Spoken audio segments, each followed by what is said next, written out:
The truth revealed. So a big move that happened by the Broncos, a bit of an unusual move by George Paton and squad, gave one of our superstars, one of our best players in franchise history, a pay raise, and it has Broncos fans thinking, okay, well, first, hey, good for him. That's well deserved, but also like, okay, a little random. Does this not mean that we're not going to be doing anything else in free agency? I mean, we've been talking about all these other guys that we could still try and trade for, acquire to really ramp things up. I mean, Myles Garrett just got traded. Maybe the Broncos need to do something here to get back on the horse and be, a driving force. Maybe not. Maybe we prefer to just stay underneath the curtain a little bit, or behind the curtain, not be talked about much, and then make a run, kind of like the Seahawks did, kind of like we did last year, barring a Bo Nix injury. So a lot to discuss there, and nothing to be really worried about, I would say. Just a rather of what does it mean type of conversation that we're going to have today, because I think it's a bit more than just a pay raise. Otherwise, I don't think it'd be worth the video, and we're going to have to break it all down here today. Really close to 2,500 subscribers. I know I keep begging for it every single video, but we are really close, guys. Please help us reach there. It's like 40 more subscribers, so just every single subscriber helps getting us closer to that goal.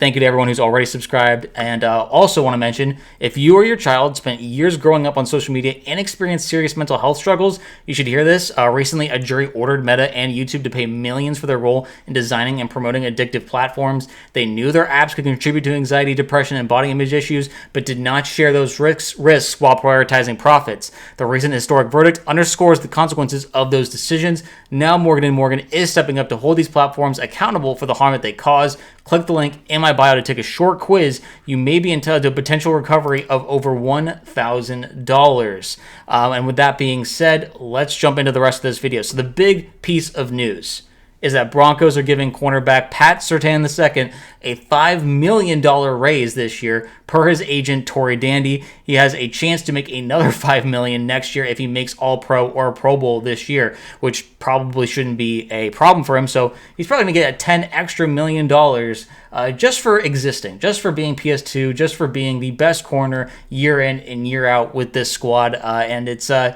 no one's going to be complaining that we're giving him a pay raise and we're keeping him happy. He just recently was asked about it in an interview. He said he wants to be a Bronco for life. And listen, it's a shout out to the organization that how much good they've been doing by our players. And we've managed to get around the Russell Wilson contract and really set us up for long-term success. Also, shout out Russell Wilson. He did just retire today. I know a lot of people have ill will towards him. I do not, or not ill will, but just ill feelings. I still wish him the best going forward with CBS. But with that being said, it's PS2, probably the best player since Prime Von Miller that we've had on the team, and then Peyton Manning.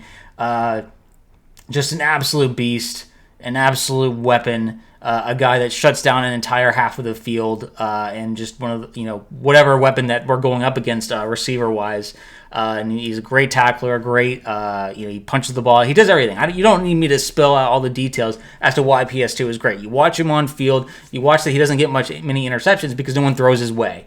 That is just kind of what PS2 has created. But this also brings the question, where are we salary cap-wise? What's going on with that situation? So, to break it all down here, Tim Lynch from Mile High Report said that the Broncos added some space to their salary cap on June 1st with the release of Dre Greenlaw officially hitting the books on Monday. As Parker Gabriel of the Denver Post noted yesterday, they'll carry just over $2 million in dead cap money both this year and next year, but get an immediate $8 million cap boost from the move. According to Spot Track, they have $26.3 million salary cap space. However, they have yet to add rookie Tyler Onyedem to the books, so the actual number is likely closer to $25 million. Even so, that puts them in a great position to either pick up another free agent or extend one of their own to a long-term deal. Surprisingly, the Broncos' salary cap situation is incredibly healthy. I suppose part of that was due to Sean Payton and George Paton needing to strategically build a roster around the oppressive Russell Wilson contract situation early on in Payton's head coaching tenure here. And that was before the PS2 move was made. Now $5 million off the book. It really is starting to scream like, okay, it doesn't sound like there's like a big free agent that they want to sign. They would rather just give that money, which would just kind of go nowhere, that they could spend to a player that is well deserving of a raise and is not the highest paid corner in the league, because we got him to that extension earlier rather than later. It's great value these days, but the extra $5 million is more than well deserved. So this brings up the next question. Okay, so we got rid of Greenlaw. We have like $25 million in cap space. And then there was this tweet that I thought was really interesting that said that at the NFL trade deadline, the Broncos could utilize some of its available cap space to acquire additional talent, such as an inside linebacker like Jordan Brooks from the Dolphins, taking another Dolphin weapon from them, depending on how that position group performs throughout the first half of the season. I think that's a great idea. We've talked about Brooks fitting on the Broncos and maybe taking Alex Singleton's role there. We also did draft a few inside linebackers later in the draft, but seventh round and undrafted guys, there's no guarantee of what they're going to be. I am a big fan of York. He was our undrafted, free agent that there's been a lot of hype around, so maybe he is able to take a starting spot later into the year.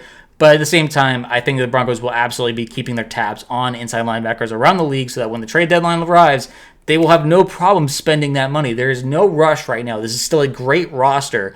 And why not wait to see who becomes available when certain seasons for certain teams do not go the way that they're hoping? They start to blow it all up in the middle of the year and give us one of the players that no one expected to be on the market. So I think that's a strategy that is well worth investing in, and that's why I just think that some people might be a little impatient where they're like, okay, we're paying PS2, but why can't we give some of this money to a free agent that or trade for a guy to add even more weapons when we see the Rams adding the rich get richer? Why can't we do that kind of thing?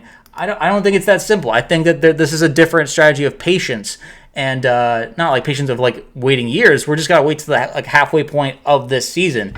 Sear Bettinger from Predominantly Orange said that thanks to Broncos' strategy in free agency, they are projected to receive an additional fourth-round compensatory pick for the loss of defensive lineman John Franklin Myers and a seventh-round compensatory pick for the loss of safety PJ Locke. The Broncos already have one of the best, deepest, and most well-rounded rosters in the entire league. They don't have to make any reactive moves because of trades other teams are making, nor do they have to blow all of their cap space at once. The measured approach of GM George Paton and head coach Sean Payton feels like it's going to pay off. It's what got us here, guys. I think it's very important to realize that it's not as simple as George, we're out of the Russell Wilson contract. Let's make something happen. They addressed wide receiver by getting Jalen Waddle, a new wide receiver one for us. Now we have an amazing wide receiver duo with a deep roster, deep receiver room after that, with guys who are looking to earn their space as wide receiver 3. A very competitive room. Maybe one of those guys ends up getting traded at the trade deadline to get a big name.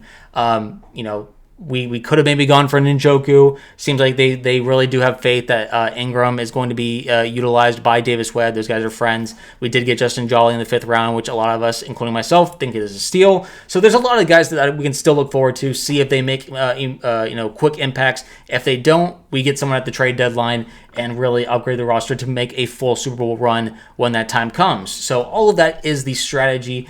And I'm also just honestly really happy for PS2. He is beyond deserving, as we all well know. And, he's just going to keep locking it down for us. He's going to keep that side of the field, whatever side of the field he's on, completely under wraps, and we don't even have to worry about it. So can't wait to see just him continue his Hall of Fame trajectory, and just love it. Love it, love it, love it. Let me know what you guys think about this. Should George Paton have used this money to go get a different free agent or make a trade? Or are you like me, where you're feeling pretty satisfied with where the roster is right now?